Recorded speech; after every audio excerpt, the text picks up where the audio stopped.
Thanks for inviting me today, Sue. I'm delighted at the chance to speak to everybody in the room about a subject which is very close to my heart. In fact, it seems quite fitting that the very last time I stepped in this room was in May 2004 when my brother's funeral was held here. We returned home from a couple of days away at the coast, only to find out that he had taken his own life in my kitchen at home. And that was the second and last time that he attempted suicide.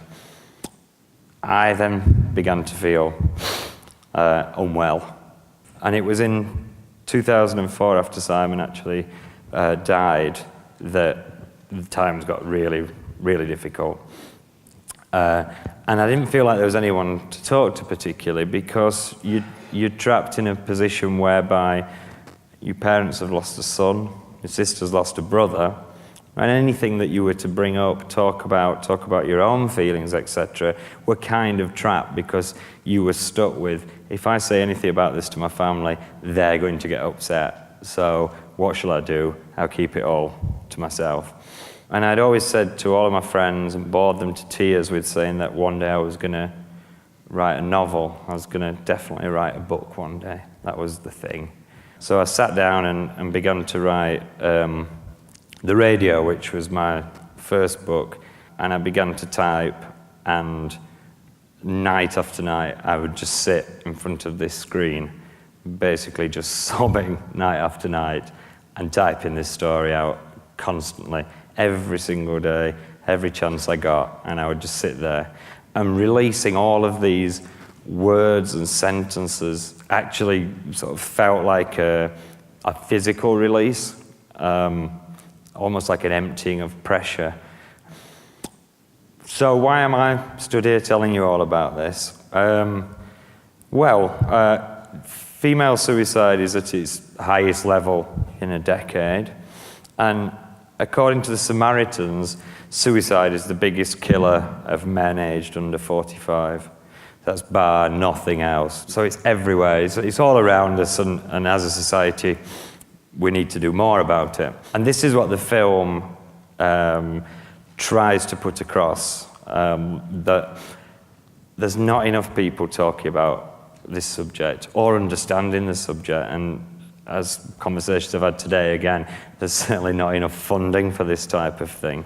So this film's really personal to me, and it sort of puts across how I learned to cope through writing, really.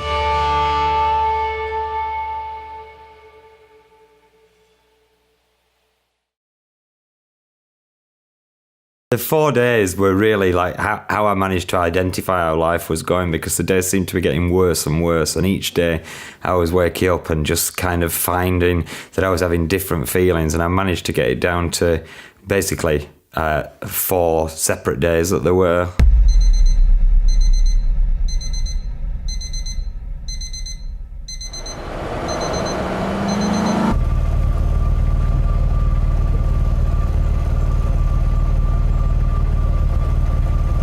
Eventually you find yourself driving around roads and actually looking for areas whereby, you know, if my car went over the edge of there, would it do enough damage to sort of write off the car and write off me?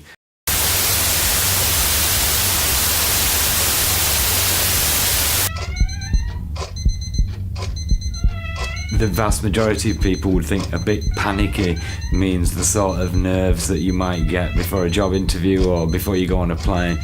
It's all consuming where you're trapped.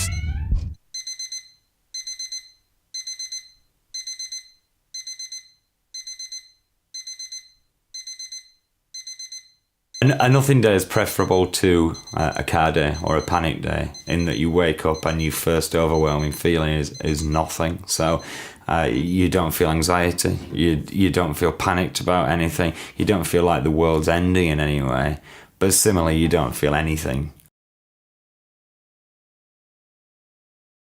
To me, almost it feels like a something day is how most people usually live their days. So it's not so much that you've got extra feelings, it's that those other feelings aren't there.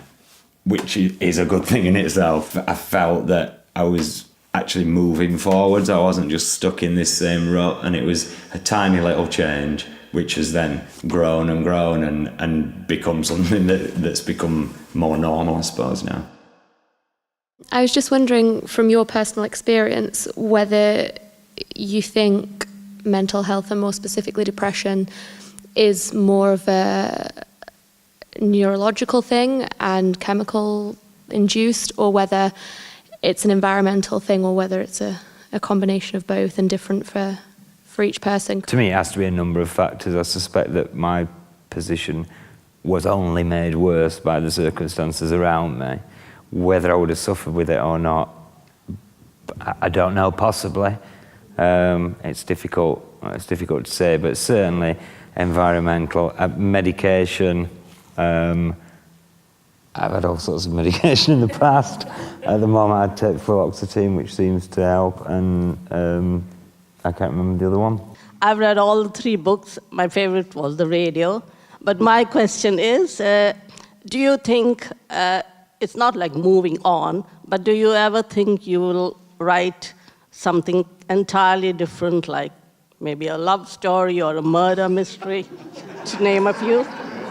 Because you're such a brilliant writer. A love story or a what? Murder mystery. Great.